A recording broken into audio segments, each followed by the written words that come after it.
మీరు మీ అభిమాన shows and serials TV కన్నా ముందు ఈటీవీ విన్ యాప్లో చూడండి. Download and subscribe to ETV win app. 99 రూపాయలు మాత్రమే.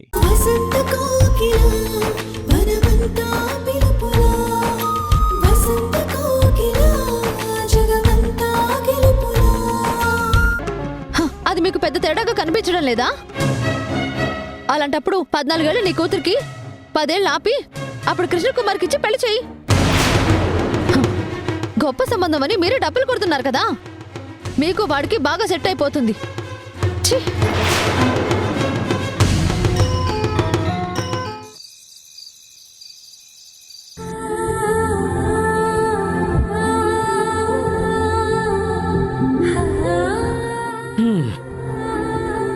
కింద నన్ను అక్కడ ఒంటరిగా వదిలేసి నువ్వు ఇక్కడ ఒక్కదానివి ఏం చేస్తున్నావు, ఏం ఆలోచిస్తున్నావు? ఏం లేదండి. నన్ను కూడా పిలిస్తే నీకు తోడుగా పక్కనే ఉండేవాని కదా. అడగడం మర్చిపోయాను, కోరి తెప్పించుకున్న నారింజకాయలు తిన్నావా లేదా? లేదండి. తినలేదా? ఏ మామయ్య, నువ్వు తీసుకొస్తే తిందామనుకుంది. పాపం మా ఆయన తీసుకొచ్చాడు కదా, అందుకే తినాలా వద్దా అని ఆలోచిస్తుందేమో.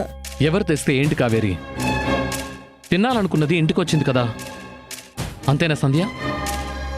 ఆ విషయంలో అత్త సూపర్ లక్కీ మామయ్య. ఏం కోరుకున్నా సరే భలే సాధించుకుంటుంది.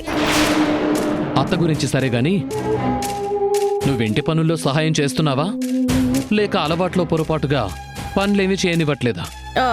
చెయ్యనివ్వకపోయినా నేను చేస్తున్నాను మామయ్య.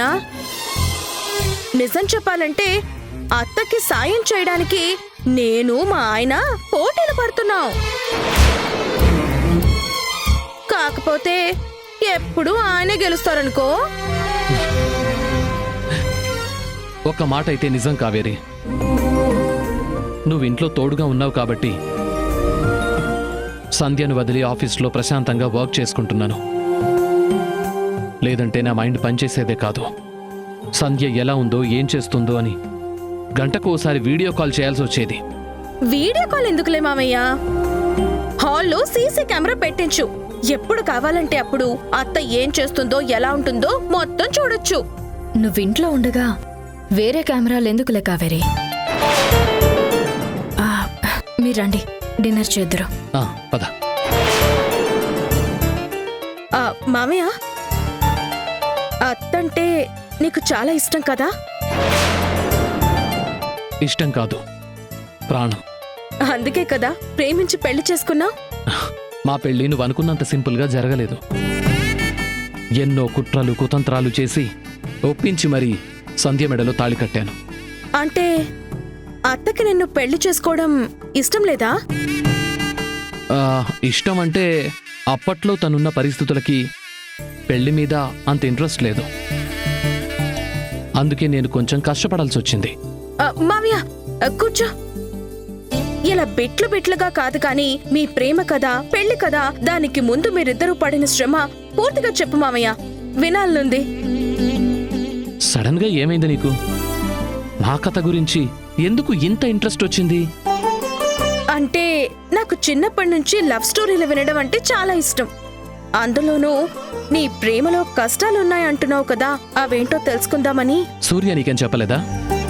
ఆయనే ఉంటే అరుగు మీద పడకెందుకని నేనేం అడిగినా చెబితే నిన్నెందుకు అడుగుతాను? నువ్వు చెప్పు మామయ్య ప్లీజ్. సరే చెప్తాను. ఫస్ట్ అత్త దగ్గర నుంచి స్టార్ట్ చేయి. ఆవిడ నిన్ను పెళ్లి చేసుకోక ముందు తను ఎక్కడుండేది, ఎవరితో ఉండేది?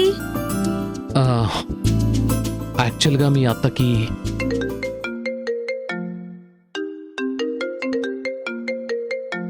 ఇదేంటి ఈ టైంలో ఫోన్ చేస్తున్నాడు? Kaveri, urgent call. హలో మావయ్య,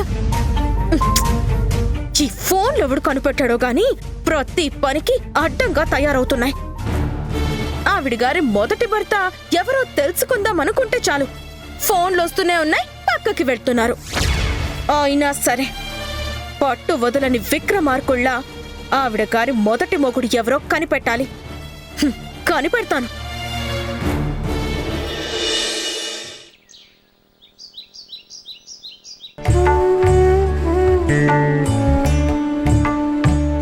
సంధ్య, నీకెన్నిసార్లు చెప్పినా ఈ పనులు చేయడం మాత్రం మానటం లేదు. మీకు టిఫిన్ వడ్డించడం కూడా పనేనా? ఆఫీస్కి కూడా వెళ్ళడం లేదు కాబట్టి మీరు ఆఫీస్కి వెళ్ళిన తర్వాత ఖాళీగానే ఉంటున్నాను. అప్పుడు రెస్ట్ తీసుకోవడం తప్ప వేరే పనులేం లేవు కదా. కావేరి అని నీకు హెల్ప్ చేస్తుందా లేక నీతోనే పనులు చేయించుకుంటుందా? ఊరుకో మామయ్య. అతతో పనులు చేస్తుంటే నువ్వు సైలెంట్గా ఉన్నా మా ఆయన మాత్రం అస్సలు ఊరుకోరు. నా మీద చాలా సీరియస్ అయిపోతారు.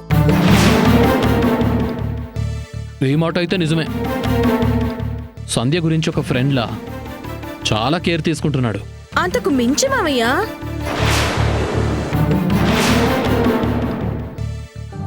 సంధ్య, నువ్వు మళ్ళీ డాక్టర్ చెకప్కి ఎప్పుడు వెళ్ళాలి? ఈ రోజేనండి. సాయంత్రం మీరు తొందరగా వచ్చేస్తారా? ఇద్దరం కలిసి వెళ్దాం. Oh shit. ఈరోజు ఈవినింగ్ సైట్ ఇంజనీర్తో మీటింగ్ ఉంది సంధ్య. ప్రాజెక్టు గురించి కొన్ని ముఖ్యమైన విషయాలు డిస్కస్ చేయాలి. అవునా? మరేం చేద్దాం? ఏం చేయడం ఏంటి, నేను బిజీగా ఉన్న ఇంట్లో. మా ఆయన ఉంటారు కదా, ఆయన్ని తీసుకెళ్ళమంటావా మామయ్య? కాదు కావేరి, ఈరోజు మీటింగ్లో సూర్య కూడా ఉండాలి. అందుకే నువ్వు తీసుకెళ్ళు. నేనా? అవును. కావేరీకి ఇబ్బందిగా ఉందేమోనండి. నేను ఒక్కదాన్నే వెళ్తానులేండి. నాకేం ఇబ్బంది లేదు. నేను రావడం నీకు ఇబ్బంది ఏమో చెప్పు. ఏం మాట్లాడుతున్నావు కావేరి? నువ్వు కూడా వెళ్తే అత్తయ్యకి ఏం ఇబ్బంది? ఏమో, అత్తకి ఇంకెవరినైనా తోడుగా తీసుకెళ్లాలనుందేమో అని. అంటే అత్తకి నీతో రావాలనుందేమో మామయ్య. నాకు కుదరదనే కదా కావేరి నిన్ను తీసుకెళ్ళమంటున్నాను. హాస్పిటల్కే కదా తీసుకెళ్ళమంటున్నాడు. సరే అని చెప్పడానికి ఇంత డిస్కషన్ అవసరమా? ఇంట్లో ఖాళీగానే కదా ఉంటున్నావు. సంధ్యకి తోడుగా వెళ్ళడానికి ఏంటి ప్రాబ్లం? సూర్య, ఏంటిది? ఎందుకంత హార్ష్గా మాట్లాడుతున్నావు? మా ఆయన అలా మాట్లాడడం, ఆ మాటలు వినడం నాకు బాగా అలవాటైపోయిందిలే మామయ్య. నువ్వు చెప్పత్తా, నీతో హాస్పిటల్కి రావాలా వద్దా? నీకోకే అనుకుంటే నాకే ప్రాబ్లం లేదు. ఓకే అనకపోవడానికి నాకేం కారణాలు లేవు. మా ఆయన అన్నట్టు నాకు పానా పాట, షాపింగ్కి వెళ్ళాలా సినిమాకి తిరగాల, లేచినప్పటి నుండి ఈ 4 గోడల మధ్య కదా ఉండేది. మా ఊర్లో ఉన్నప్పుడైతే ఎంత ఖాళీగా ఉన్నా ఏదో ఒక పని మీద అలా తిరుగుతూనే ఉండేదాన్ని. రోజు ఎలా గడిచేదో కూడా తెలిసేది కాదు.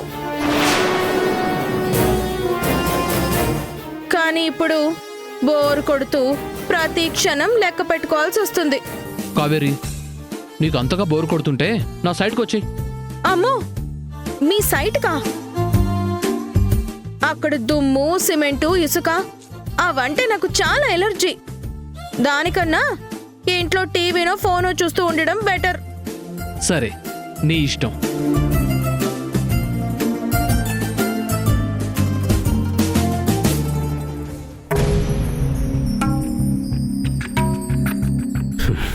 సిమెంటు, ఇసుక, దుమ్మే కాదు, అంతకు మించి నీకు చాలా ఎలర్జీలు ఉన్నాయనుకుంటా. అవును మరి. కళ్ళ ముందే కాని పనులు జరుగుతుంటే ఒళ్ళంతా కంపరంగా, కళ్ళకి ఎలర్జీగానే ఉంటుంది. కాని పనులేంటి? ఎందుకు అలా అంటున్నావు? కాని పనులంటే కాని పనులే. చూసేవాళ్లకన్నా చేసేవాళ్ళకి బాగా తెలుస్తుంది.